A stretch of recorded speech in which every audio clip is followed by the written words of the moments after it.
What if I told you that you do not need to completely cut out carbohydrates to manage your blood sugar? In fact, the quickest way to regulate blood sugar is actually by adding foods, not by eliminating an entire food group like carbohydrates. I have hundreds of patients who have improved their blood sugar levels in just a few days simply by adding these foods to their diet. Here is how to use these 10 foods to completely optimize your body's biochemistry and reverse insulin resistance at the cellular level, helping you lower your blood sugar quickly, naturally, and, most importantly, sustainably. First up is fenugreek seeds. These are tiny, hard, amber-colored seeds that you can find in the spice aisle of almost any grocery store for just a few dollars. If you pass this up because it sounds unfamiliar, you are missing out on one of the most effective blood sugar management tools available, and it costs less than a cup of coffee. Here is what fenugreek seeds do inside your body. Fenugreek seeds are packed with a soluble fiber called galactomannan. When it mixes with water in your stomach, this fiber expands into a thick gel that slows down the digestion of carbohydrates from your stomach into your small intestine. Slower digestion means glucose enters your bloodstream gradually instead of rushing in all at once. There are no sudden spikes and no massive surges of insulin. On top of that, fenugreek contains an amino acid that helps stimulate your pancreas to release insulin more efficiently and helps your muscle cells absorb glucose. In my practice, I have seen fasting blood sugar levels drop within just 1 or 2 weeks from this alone. To use them, take 1 teaspoon of whole seeds and soak them in a glass of water overnight. The next morning, drink the water and eat the softened seeds before breakfast. If the slightly bitter taste is too off-putting, you can grind the seeds and mix half a teaspoon into your yogurt or sprinkle it over your eggs. It is best to start with a small amount, as this type of fiber is quite potent, and your digestive system needs a few days to adjust. Second is cinnamon, and you almost certainly have this in your pantry already, but the type you have matters a lot, and most people are using the wrong one. The common cinnamon found in grocery stores is cassia cinnamon, and it contains a compound called coumarin, which can be harmful to your liver if consumed in large daily amounts. The one you want is Ceylon cinnamon, sometimes called true cinnamon. It is milder, safer for daily use, and that is the kind I recommend my patients buy. What makes cinnamon so effective is its polyphenols. These are natural plant compounds that act a lot like insulin. They help your insulin receptors bind to glucose more tightly and prevent food from digesting too quickly after a meal. The effects are real and measurable. Research from the United States Department of Agriculture's Human Nutrition Program shows that less than half a teaspoon a day can significantly lower fasting blood sugar levels in adults with type 2 diabetes. If you overlook this, you are letting a wonderful spice go to waste. Try using about 1/4 to 1/2 of a teaspoon of Ceylon cinnamon powder daily. Stir it into your oatmeal, coffee, or smoothies. The secret is to pair it with a carb-rich meal, because that is exactly when you want your receptors to work harder and your stomach to slow down digestion.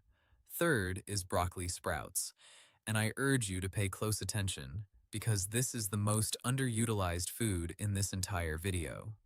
I do not mean mature broccoli, but the tiny sprouts that are just 3 days old. If you miss this distinction, you miss out on almost all the benefits. Broccoli sprouts are packed with a compound called sulforaphane, and the amount of sulforaphane in these sprouts is 50 to 100 times higher than in a mature head of broccoli. Sulforaphane does something that no other food on this list can do so directly. It goes straight to your liver and shuts down glucose production overnight. Your liver naturally produces sugar while you sleep, and when you have insulin resistance, it makes way too much, which is why so many of you wake up with high fasting blood sugar numbers that you cannot explain. A 2017 study from Lund University in Sweden gave concentrated sulforaphane to people with type 2 diabetes and saw a significant drop in their fasting blood sugar, with the strongest effects seen in those who had the hardest time managing their levels. You can easily grow your own broccoli sprouts in a mason jar for pennies or buy them in the produce section. A small handful, about 1/4 of a cup, tossed into your salads or sandwiches, Most days is plenty. Do not overcook them, as high heat destroys the active compound. Eat them raw or lightly sautéed until just wilted. So far, every food has been doing the same quiet work, which is slowing down sugar absorption or activating receptors, and we are only 3 steps in. The next 4 items are real game changers for your current diet. If you have friends or loved ones who are also struggling with their weight, please share this video with them, because these are things that no one has ever sat down to explain to them. Fourth is the avocado. Most people think of avocados as a fat to avoid because of the high calorie count, and that fear is costing them. The fat in avocados is monounsaturated fat, the same healthy kind found in olive oil, and it is one of the most blood sugar friendly foods you can add to your meals. The reason is simple. That healthy fat and the fiber inside the avocado slow down the digestion of your entire meal. When you add half an avocado to a plate of rice or toast, you are not cutting out carbohydrates. You are simply slowing down how quickly they turn into sugar in your blood. Your blood sugar rises gradually instead of spiking. Over time, monounsaturated fats have also been shown to improve insulin sensitivity, meaning your cells respond to insulin signals just a little bit faster. In my experience, this is the easiest food on the list to make a habit of because it keeps you full longer, so you will not be reaching for a snack an hour later. Half an avocado a day is a perfect amount. Put it in your morning eggs, mash it onto whole grain toast, or toss it into a salad that already has carbs. Wherever there are carbohydrates, avocado will help soften the blow. Fifth is chia seeds. These are tiny gray and black seeds, but they pack a punch far beyond their size. If you have ever seen chia seeds soak in liquid and turn into a pudding-like gel, you have seen exactly how they behave inside your digestive tract. Chia seeds are one of the richest sources of soluble fiber you can buy. When they meet water in your stomach, they form a thick gel similar to what we discussed with fenugreek seeds, and that gel wraps around the carbohydrates in your meal, slowing down their absorption. Sugar is released slowly and steadily, helping you avoid those spikes and crashes that leave you feeling shaky and hungry an hour later. Chia seeds also contain plant-based omega-3 fats that help soothe the low-grade inflammation underlying insulin resistance. Once that inflammation quietens down, your cells can start responding to insulin much better. 1 to 2 tablespoons a day is all you need. Stir them into yogurt, mix them into a glass of water with a squeeze of lemon juice, or blend them into a smoothie. Just wait 10 minutes for them to gel before drinking, and make sure to drink plenty of water with them, as all that fiber needs liquids to digest. Sixth is fatty fish, specifically salmon and mackerel. This method does not work by slowing down your digestion. It targets a much deeper issue, the reason your cells became unresponsive to insulin in the first place. Insulin resistance is largely driven by chronic inflammation. When your body is quietly inflamed year after year, that inflammation blocks insulin signaling right at the cell surface. Salmon and mackerel are loaded with 2 types of omega-3 fats, EPA and DHA, which are some of the most powerful natural anti-inflammatory compounds we know of. They lower inflammatory signals, help build healthier cell membranes, and allow your insulin receptors to start working properly again. In my 15 years of practice, patients who eat fatty fish twice a week consistently see more stable numbers, better overall health, and improved blood pressure. Aim for 2 palm-sized portions a week. Wild-caught salmon, mackerel, sardines, and herring are all excellent choices. You can bake them, pan-sear them, or buy them canned if you want to be more budget conscious. Canned mackerel and sardines are actually some of the cheapest yet most nutrient-dense foods in this entire video. Coming in at number 7 on the list is walnuts. Of all the nuts, these are the ones I recommend first to my patients because of the incredible benefits they offer for your blood vessel lining, while also regulating insulin. Walnuts are rich in polyunsaturated fats and plant-based omega-3, similar to what is found in chia seeds. This healthy fat improves endothelial function, the delicate inner lining of your blood vessels, which is one of the very first things damaged by high blood sugar. At the same time, the fat, fiber, and protein in walnuts blunt post-meal blood sugar spikes and have been shown to lower fasting insulin, which is the underlying marker that shows how hard your pancreas is working.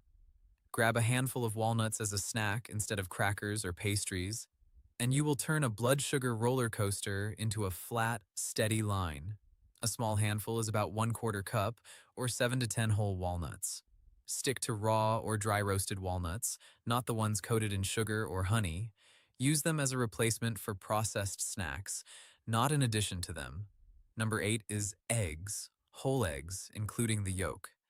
For years, people were told that yolks were the enemy, and that misguided advice led everyone to switch to sugary breakfast cereals, which are much worse for your blood sugar.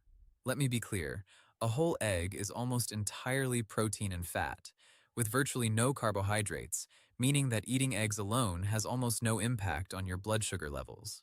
But the real magic lies in what doctors call the second meal effect. When you start your day with eggs instead of toast or cereal, you stabilize your blood sugar not just for breakfast, but all the way through lunch. You will go into your next meal with a more stable glycemic index and lower spikes. The protein and fat also keep you full longer, so those mid-morning cravings that usually make you want a cookie will start to fade away. In my actual practice, I have found that replacing cereal with 2 or 3 eggs is one of the fastest changes I see in morning blood sugar levels. Eating 2 or 3 eggs in the morning is the ideal goal for most people. You can scramble them, hard boil them ahead of time for the week, or toss in some spinach.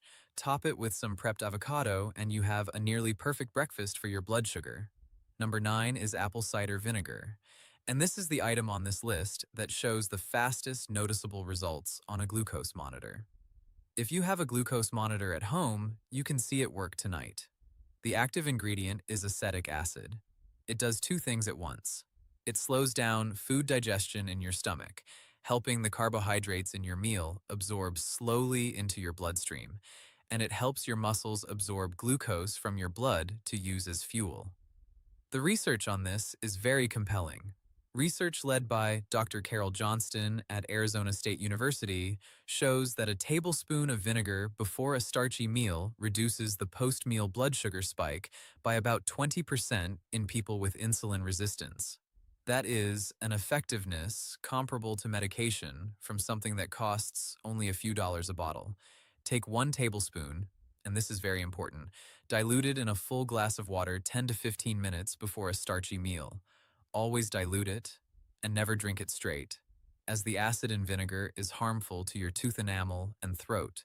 And if you are taking any diabetes medications, talk to your doctor first, because combining vinegar with those medications can drop your blood sugar faster than you think. The 10th food is lentils, and this proves the entire point of this video. Lentils are a carbohydrate, and they actually help lower blood sugar. Here is how it works. Lentils are made up of a slow-absorbing carbohydrate called resistant starch, wrapped in soluble fiber and a generous amount of plant protein. This combination means the glucose inside the lentils is released into the bloodstream slowly and steadily over several hours, rather than all at once. In fact, they also have that second meal effect. So, a bowl of lentil soup at lunch will help keep your sugar levels stable until evening. Clinically speaking, replacing white rice or white potatoes with lentils a few times a week is one of the most reliable ways I know to lower your A1C, which is your average blood sugar over 3 months. Try to eat half a cup to 1 cup of cooked lentils a few times a week. Use them in soups, stews, or a cold salad with olive oil, and that splash of vinegar we just talked about. They are filling, inexpensive, and keep you satisfied longer than almost anything else. Before sharing tonight's meal plan, I need to make one thing clear.